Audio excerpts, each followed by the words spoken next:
Hey everyone, welcome to our very first episode. This is Dental Soundbites.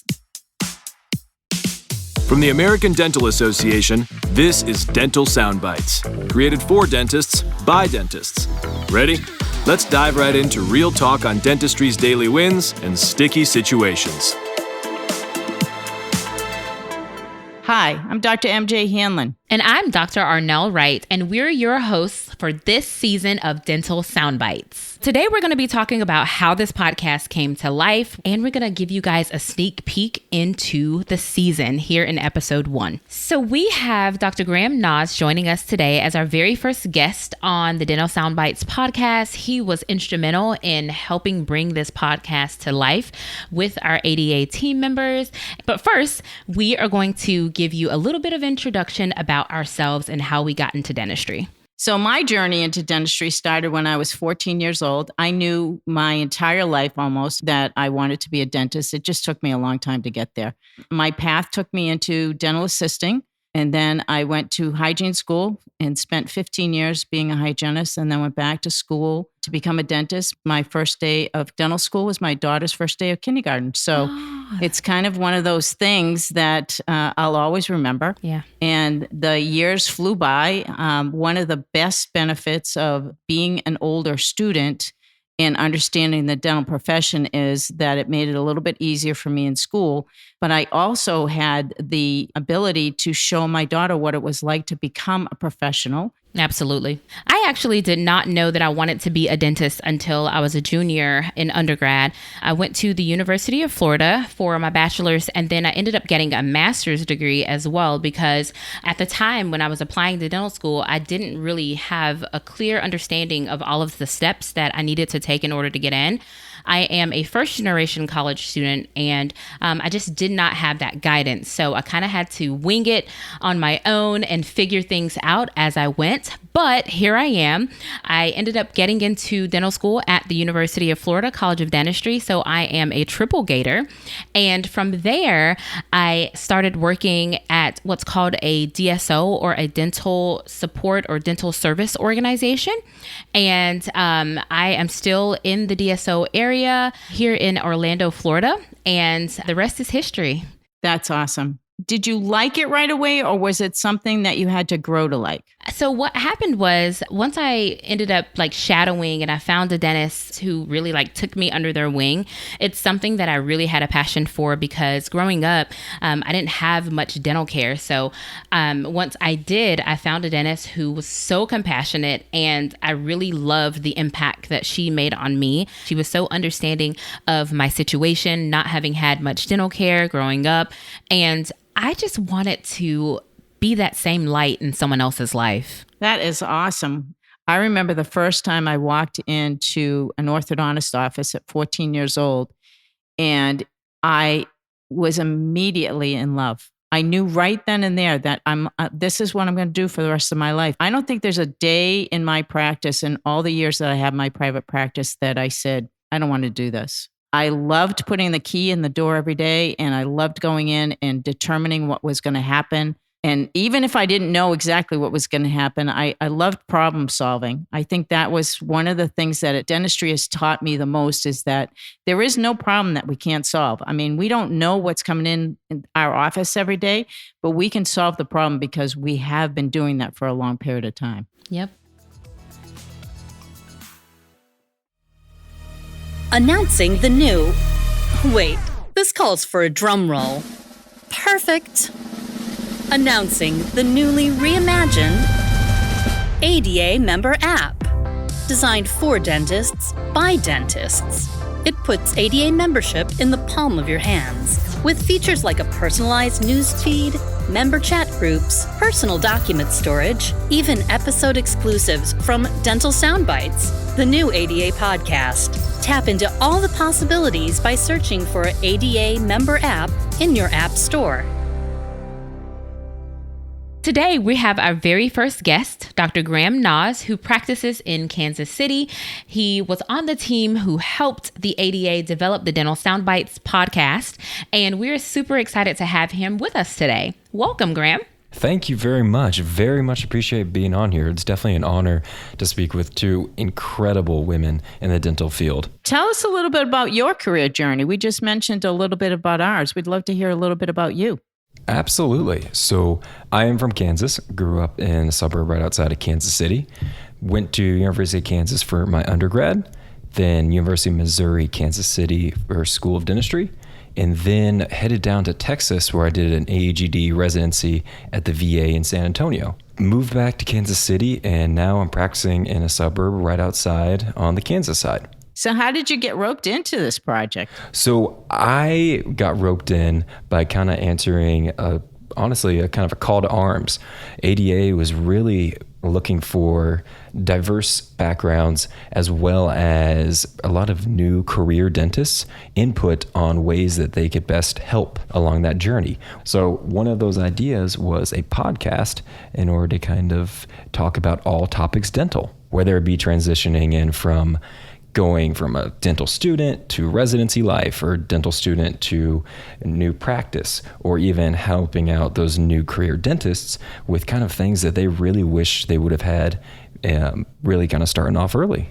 So saw that, and my whole philosophy has always been, I can't complain about anything if I'm not actually doing anything actively to fix it or help out the situation. So I jumped at the opportunity to be able to help out. That is wonderful.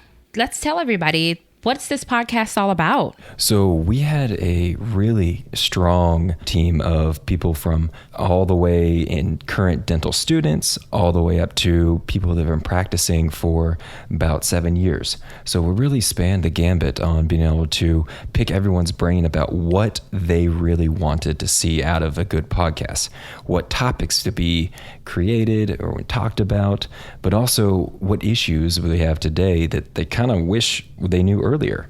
And that was my mindset going in, and kind of what I wanted to lend to it. It's what I honestly would have liked to know earlier on in my career, and even to this very day. Topics ranging from how to look at profit loss statements for the financial side of businesses, navigating different either residency interviews, or even reaching out and knowing how to ask for help from different specialists. Just really across the board, being able to kind of ask that help and get that guidance. Because like you very much, Dr. Wright, I didn't have Indian family that was in the dental field. So not much kind of like hand holding or guidance through it.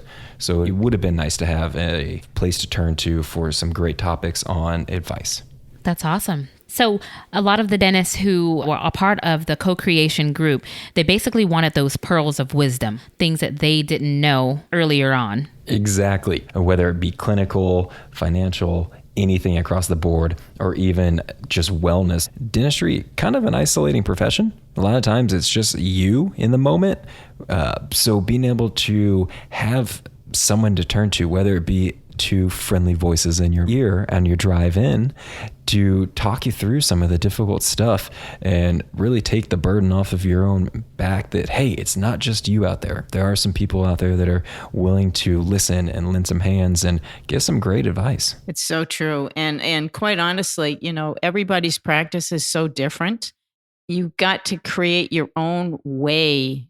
I'm curious next about the name, and how did it all come about? The name was a hot topic. I think we came across maybe 50 different things. And luckily, we had a good group of people that are pretty avid podcast listeners.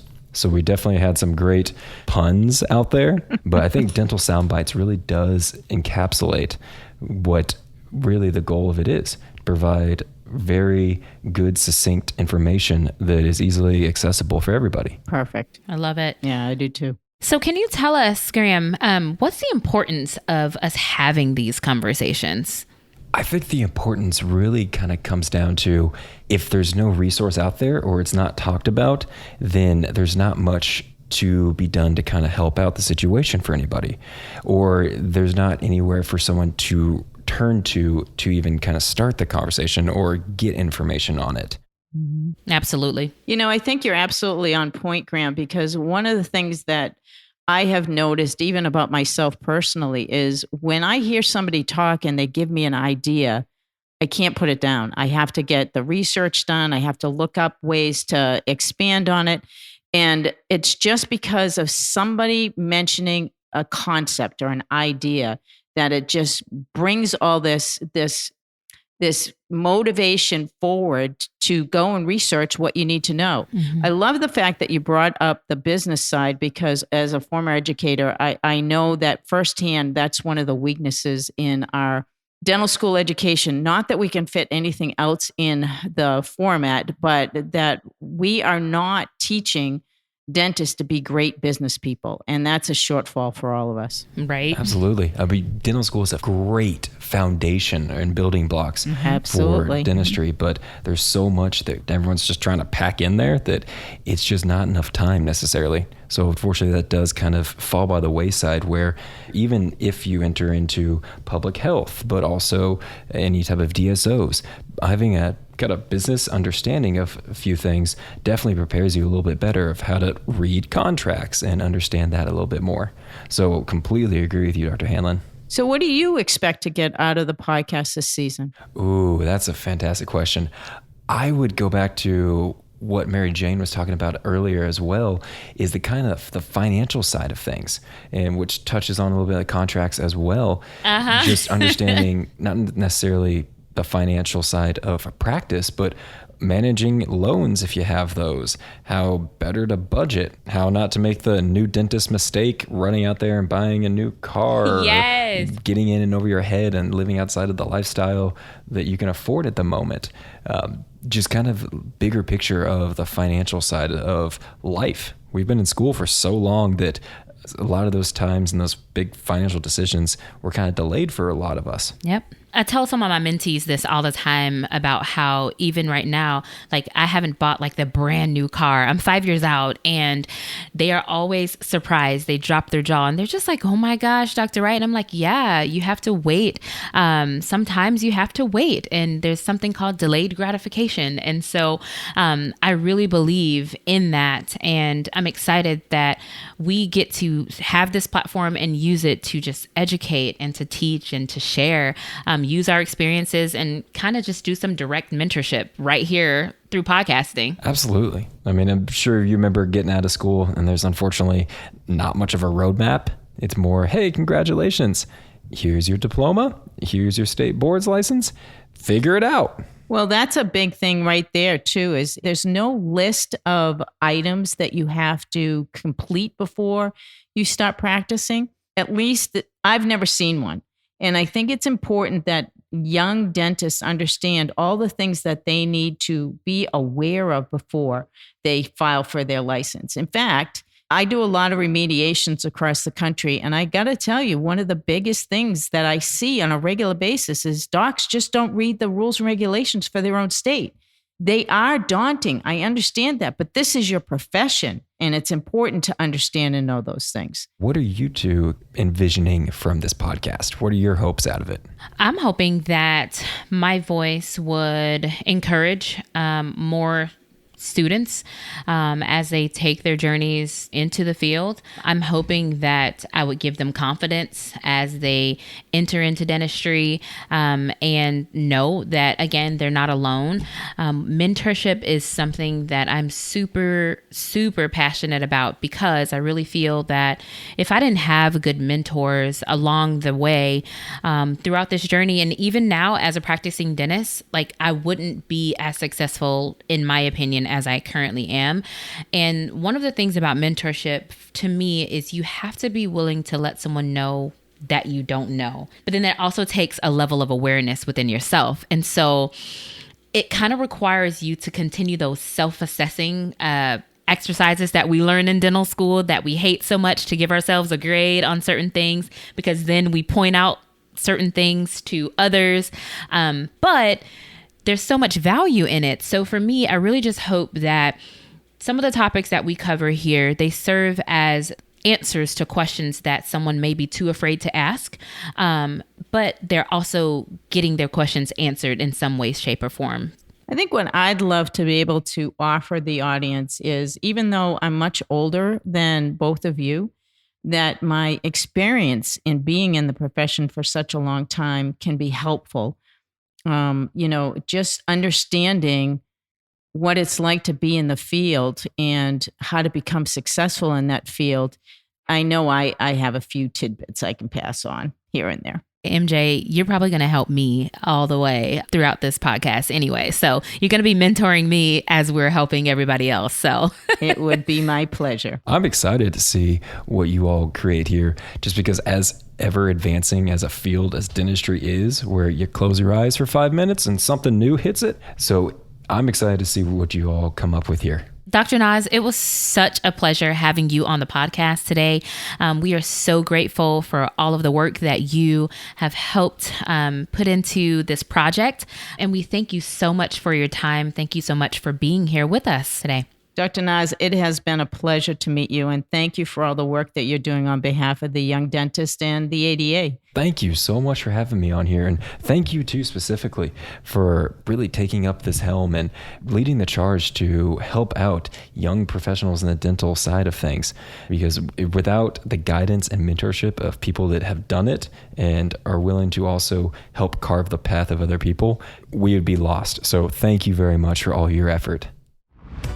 On the next Dental Soundbites. Every dentist has their tales of difficult, confusing, or downright weird situations that happen in the operatory. We're going to be sharing our stories of some of the stickiest situations and the solutions that got us through them. So, everyone, if you liked what you heard today, please subscribe to the podcast wherever you are listening so you can get our latest episode. You guys can also rate and write a review and follow us on social media. And don't forget, the conversation will continue in our member app, so please join us there. Thank you for joining us. Dental Soundbites is an American Dental Association podcast. You can also find this show, resources, and more on the ADA member app and online at ada.org/podcast.